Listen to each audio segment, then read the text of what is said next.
اور پہلے گنڈا پور کا دور، اس سے پہلے 2 وزرائے اعلیٰ کا دور، یہ اب چوتھا وزیر اعلیٰ ہے، اور یہ تقریباً اس کو پی ٹی آئی کو اس صوبے میں برسر اقتدار ہوئے 14 برس گزر گئے۔ تو ان 14 برسوں میں انہوں نے پختونخوا کو صومالیہ سے بھی بدتر حالات میں پہنچا دیا ہے۔ تو جواب انہوں نے کیا دینا تھا، لیکن یہاں واقعے کا ذکر کرنے کا مقصد یہ ہے کہ یہ اندر سے کتنا کھوکھلا ہے اور کتنا غبی اور کند ذہن ہے، اس کا یہ جواب دینے کی صلاحیت نہیں رکھتا۔ مجھے ایک اور سوال یاد آ رہا، وہ اسی طرح کا کوئی مشکل سوال تھا، تو اس کا جواب دینے کے بجائے یہ ہنس پڑا، اور پہلے دیکھتا رہا ادھر ادھر بوکھلایا ہوا، پھر اس کے بعد ایک مصنوعی ہنسی ہنس کر اس سوال کو ٹال دیا، جواب نہیں دے سکا۔ یعنی یہ جواب نہیں دے سکتا سوائے گالیاں دینے کے اور اشتعال انگیز تقریریں کرنے سے۔ لیکن کل جو پرسوں جو اس نے وعدے وعید کیے وزیر اعظم شہباز شریف سے، تو ان وعدوں کی پاسداری ہمیں جزوی طور پر ہوتی ہوئی نظر آئی۔ اس نے اپنی توپوں کا رخ پنجاب حکومت کی طرف رکھا، فوج پر کوئی براہ راست گولہ باری نہیں کی، اب بس یہ اشارہ دیا کہ مجھے مار دیا جائے گا۔ یہ اشارہ فوج کی طرف ہے، ظاہر پنجاب حکومت اس مروانے سے رہی، یہ الزام وہ فوج پر ہی لگا سکتا تھا کہ وہ مجھے مارنے کا ارادہ رکھتی ہے، حالانکہ یہ اس کا اپنا جعلی گھڑا گھڑایا مفروضہ ہے، اس سے کوئی نہیں مارے گا، یہ تو اپنی سیاسی موت اپنے لیے خود ہی تیار کر رہا ہے۔ تو اچھا، دوسرا موضوع ہے ہمارا بھارت اور اس پر پی ٹی آئی کا جشن۔ بھارت اور امریکہ میں ایک معاہدہ ہو گیا ہے، تعاون کا معاہدہ ہو گیا ہے، دونوں ملک تجارت کریں گے، اور امریکہ نے بھارت پر جو بڑھائے ہوا ٹیرف تھا وہ کم کر دیا ہے۔ لیکن آپ یہ دیکھیں کہ اس کے بدلے میں بھارت کو کیا قربانی دینا پڑی ہے۔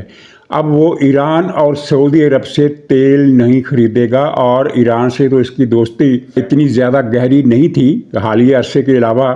لیکن روس سے تو ان کی 80 سالہ دوستی تھی جو مودی نے برباد کر دی ٹرمپ کے اس دباؤ والے ہتھ کنڈے کے آگے سرنڈر کرتے ہوئے۔ اور دباؤ کا ہتھ کنڈا کیا تھا؟